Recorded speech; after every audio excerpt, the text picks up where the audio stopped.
Okay, this video is for AP Calculus, and it's in the unit on computing derivatives. This is implicit and logarithmic differentiation. These are two different procedures that we can use to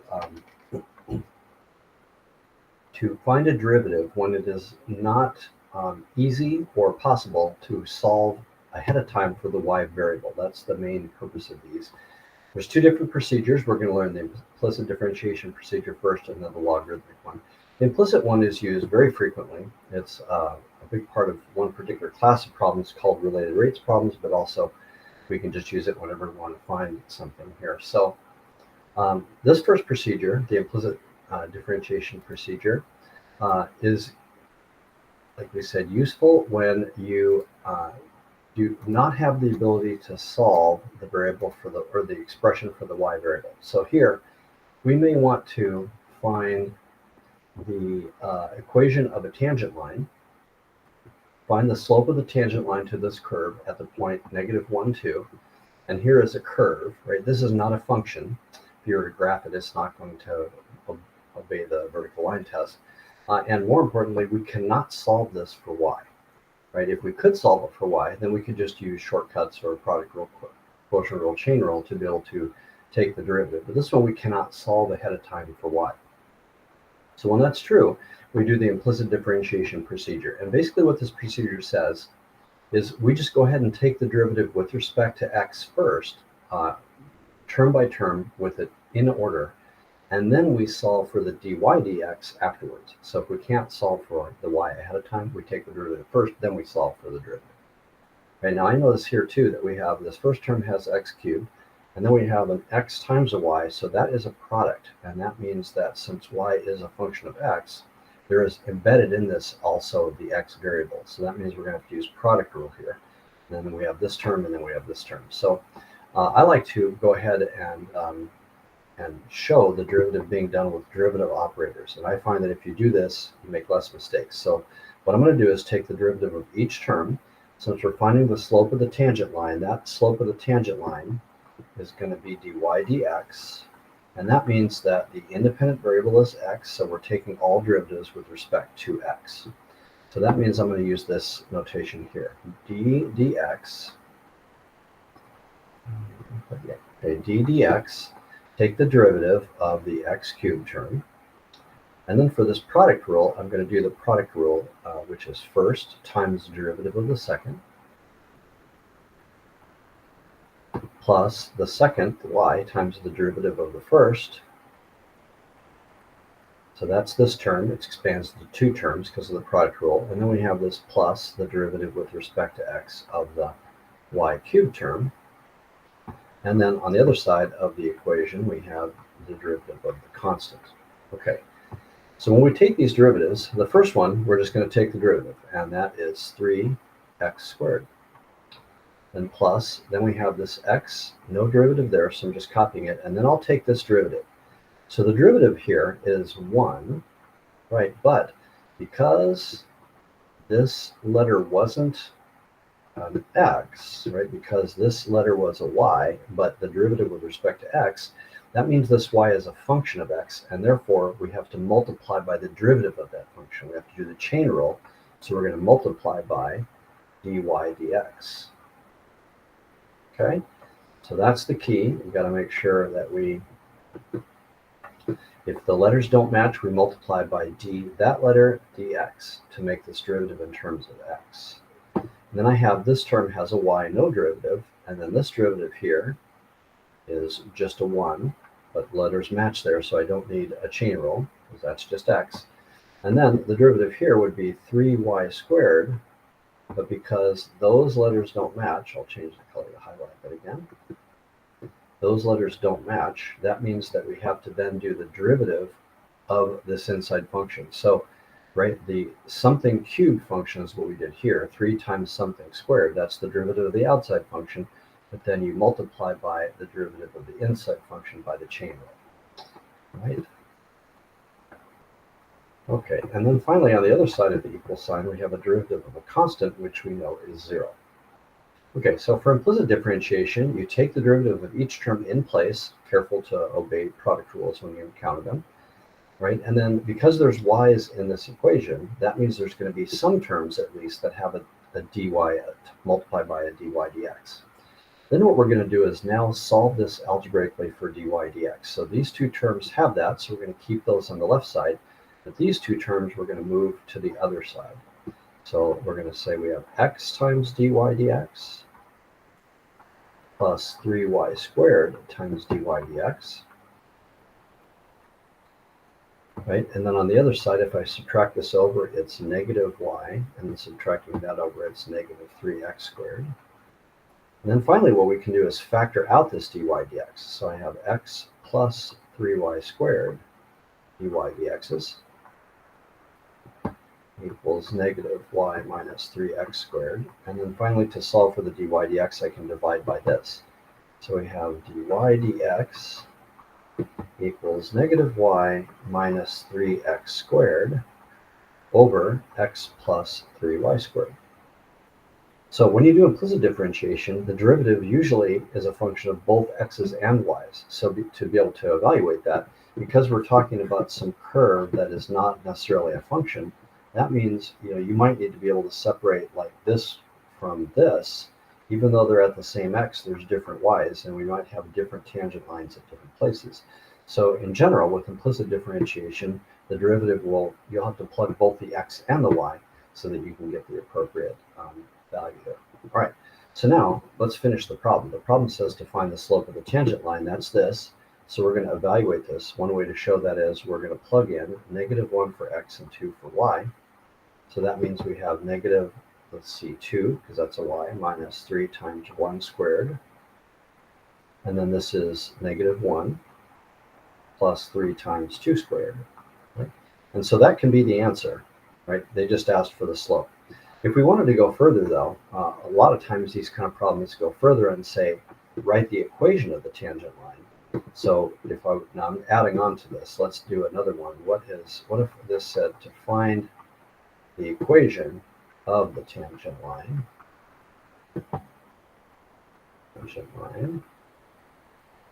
Then I would say, all right, that's going to be y minus some y0 equals the slope times x minus some x0.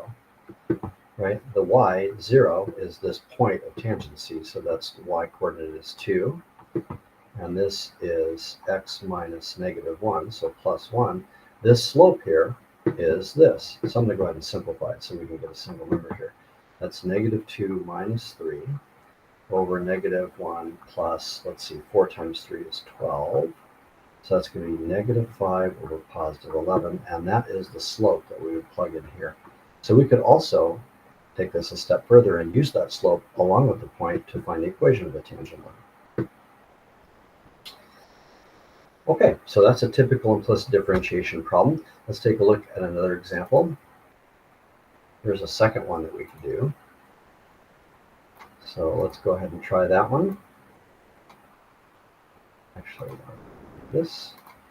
So you can pause the video and give this a try. I'm noticing there's 2 product rules required here. And then unpause and see if you're getting this one correct. Okay, so the way I would do this is I always find it helpful to go ahead and write the derivative terms here. We're finding the derivative with respect to x here, so this is going to be, let's see, by product rule, first times the derivative of the second plus second times the derivative of the first. And then the second one is also a product rule, the second term, so that's going to be first, no derivative, times the derivative of the second, plus the second times the derivative of the first. And on the other side, we have the derivative of the -2. Right, so this is x squared. The derivative there is 1, right? But the letters don't match, so this one gets the dy dx multiplied by the chain rule. We have a y, no derivative. The derivative here is 2x. Letters match, so we're good. Y squared here. The derivative here is 1. Letters match, so we're good. And then let's see. This is There first times derivative, second. Oh, this is an x. Yep. Okay, so that is an x, no derivative. And then the derivative here is 2y, but those letters don't match, so that one gets the dy dx. And then on the other side of the equal sign, derivative of a constant is 0. You can have variables on both sides of the equations too. This first two examples just happen to have a constant on the right-hand side. So let me write this without parentheses to make it a little clearer. We've got x squared dy dx. We've got plus a 2 times an x times a y, plus a y squared, plus a 2 times an x times a y times a dy dx. So to solve this for dy dx, we're going to move those two terms to the other side, and I'm going to factor out the dy dx on this side. So I'm going to write this as x squared plus 2xy's with a dy dx factored out. And on the right side, we've got a negative y squared minus 2xy. And so then we can divide through by this leading term and say that dy dx is equal to negative y squared minus 2xy over x squared plus 2xy. And this one is just asking me for the expression for the derivative, so that is the full answer there. Okay. So that's the first procedure, and of the two procedures, that's the one that's used the most, that's encountered the most, implicit differentiation. Okay, there's a second derivative procedure. This is called logarithmic differentiation. And this is actually when we do have something that's solved for y, but the result is a whole bunch of terms that are multiplied or divided together, which means that if we were to take the logarithm of both sides, we could use the logarithm rules to expand what's going on the right side. Because if I have something like this, like if I'm taking a natural log of something called a times b over c times d, that means I can have a separate log for a separate log for b, a separate log for c, and a separate log for d, and anything that's on the bottom of the fraction is negative and on the top is positive. So when you have a complex expression like this, if you can take the logarithm, you can separate it into a bunch of separate terms, each with a simpler thing to take a derivative of. The other time that we need to use logarithmic differentiation, we don't necessarily have to use logarithmic differentiation on this one because we could use quotient rule and product rule, but this is absolutely required if you have y is x, so the variable raised to an expression with x. So in that case, we do have to use this procedure. It's the only way to take the derivative of this. Because while it's true that we have the power rule, right, y prime is 3x squared, that's only true when this is a constant. Right? That must be a constant for the power rule to apply. So if this is a function, then we're not able to do that. Okay, so let's look at examples of each of those. I've got 3 examples that we can look at. Let me copy this 3 times. And I'll take a look. So for the first one, let's do this problem number 3. Okay. So the procedure for logarithmic is we go ahead and take the natural log of both sides. We use log properties to simplify the right-hand side. Then we take derivatives, and then we do the implicit differentiation procedure and take derivatives of each term as is, and then we solve algebraically. So these last 2 steps here are really implicit differentiation. Okay, so let's see how that would work in this case. Okay, if we have this, the first thing we're going to do is take a log of both sides, and I'm going to go ahead and do this work down here. So if I take on this side, it's going to be the natural log of y, and then I have the natural log of this whole thing here, which is x squared plus 3x to the 4th times 5x cubed over 2x to the 4th minus 4x squared. Okay, so the reason that's helpful is that then we can do this. We can leave the left side alone, but we're going to dedicate a separate log for each of these 2 terms, and if they're from the top of the fraction here, it's going to get a positive term. So that's natural log of x squared plus 3x to the 4th, and then plus a separate log for the 5x cubed term. And then because this comes from the bottom of the fraction, we're going to say minus natural log of 2x to the 4th minus 4x squared. right? So by using logs, by introducing a log, we can split this complicated thing up into 3 terms that are each simpler. And then there's another log property that says that if you have a log of, say, x squared, you can bring this 2 down and make it a multiplier. This is also a legal simplification. Right, so using that kind of simplification, we have natural log of y equals, I can bring this 4 down outside of the log. And then there's nothing to bring down here. Now I can't bring this 3 because this 3 doesn't apply to this entire thing here. So I'm just going to go ahead right now and just leave that as natural log of 5x cubed. But this one has the entire input to the log squared, so I can bring the 2 down as a multiplier. Okay, so now this is fully expanded out. Now we're going to go ahead and take the derivative of everything. So I'm going to change colors here to black. So on the left side, if I take the derivative of a log, we know natural log's derivative is 1 over the input times the derivative of the inside, which is dy dx by the chain rule. We have a constant 4. Force can stay outside the derivative. The derivative of the log is 1 over its input times the derivative of the input by the chain rule, so 2x plus 3. And the same thing here, this is the derivative of the 1 over the input, the derivative of the log, times the derivative of the inside, which is 15x squared. Then minus 2, the derivative of that log is 1 over its input, times by the chain rule the derivative of the inside, which is 8x cubed minus 4. Right, it doesn't look that simple, but I'm going to do one more thing to compress things a little bit. This is 1 over y. I'm going to just put both these things on the top here. This is 4, 2x plus 3, x squared plus 3x. And we've got 15x squared over a 5x cubed. That could be simplified, but I'm not going to bother. And then I'm going to say minus 2, 8x cubed minus 4 over 2x to the 4th minus 4x. Okay, the last step is we need to solve for this dy dx. And right now it is multiplied by a 1 over y. So to get rid of this 1 over y, we're going to multiply by y. And that means both sides get multiplied by y. On this side, that is canceling. So this cancels and just gives me dy dx.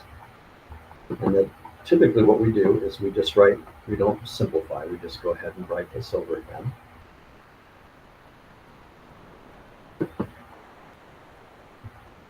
X squared over x cubed minus 2 times 8x cubed minus 4 over 2x to the 4th minus 4x. But there is one thing you're required to do. This y, we have to rewrite it using this, right? Y is equal to this. So we want the final answer, if possible, to be expressed in terms of only x's. So then we replace this y with x squared plus 3x to the 4th, 5x cubed, and 2x to the 4th minus 4x squared. This is the final answer. Okay? So that procedure again is we introduce a logarithm by taking the natural log of both sides. We use log property to simplify the right, and then we do implicit differentiation. Okay, there were 2 other examples. Let's look at those. Now these are both examples where we must do logarithmic. Technically, we could have gotten by with not doing logarithmic differentiation on that last example. We could have just taken the derivative of the quotient rule, and then when we did low d high minus high d low over low squared, when we got to the derivative of high, we would have to do product rule, and then we would have to extend power rules inside there. So you could do that, and it would look very different, although they could be simplified in the same form. But this is a good application of logarithm. This next example shows something where we must do a logarithm. The only legal way to take the derivative is with logarithmic differentiation. So let's do that. So we're going to do the same idea. We're going to take a natural log of both sides here. So natural log of y equals natural log of x to the 5x cubed plus 2x. And then on the right-hand side, even though this is a function, when we evaluate derivatives at a particular x, it's like a constant, so it can actually be brought down outside. So it is legal, although you can't do the extended power rule here, it is legal to bring that whole 5x cubed plus 2x down as a multiplier for the log of x. So we bring this down. And then, now we do implicit differentiation. So we're going to take the derivative with respect to x of each thing, and this is going to require a product rule. The derivative of the log here is 1 over y times dy dx because the letters don't match. Then first, so 5x cubed plus 2x times the derivative of the second, which is 1 over x,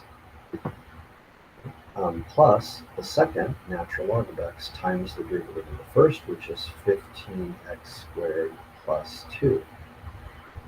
And then just like before, I'll compress this a little bit, but I don't simplify, and I'm going to end up multiplying by y. So this dy dx, I'll just write it one more time, 1 over y, is equal to this 15x cubed plus 2x over x, which obviously would be simplified, plus natural log of x times 15x squared plus 2. And then to get rid of the y, we will, the 1 over y on the left, we will multiply both sides by y. And so that they cancel out over here. That means that we will rewrite this. When we rewrite this, we will replace this in for y. So dy dx here ends up being 5x cubed plus 2x over x, or 5x squared plus 2, plus natural log of x times 15x squared plus 2 times y, but the y should be replaced with x to the 5x cubed plus 2x. This is the fully correct answer. That would count for full credit. Right, so that situation where you have a variable or a function raised to a function, we are required to do logarithmic procedure, logarithmic differentiation. All right, and then there's one last example. You could try this one as well if you want. Let's go ahead and try this together. You can pause the video and then unpause it. First, we'll introduce the log on both sides. So natural log of y equals natural log of x to the 2 over x. Do the same thing to both sides. And then move this 2 over x down as a multiplier. Natural log of x, which means when we do implicit differentiation, we're going to have a product rule on this side. The derivative now is 1 over y dy dx because of log mismatch. First times the derivative of the second, plus second times the derivative of the first. Now, what is 2 over x? That's the same as 2 times x to the negative 1. So its derivative would be negative 2x to the negative 2, which is negative 2 over x squared. So when we do first times derivative of the second, second times derivative of the first, the derivative of that is negative 2 over x squared.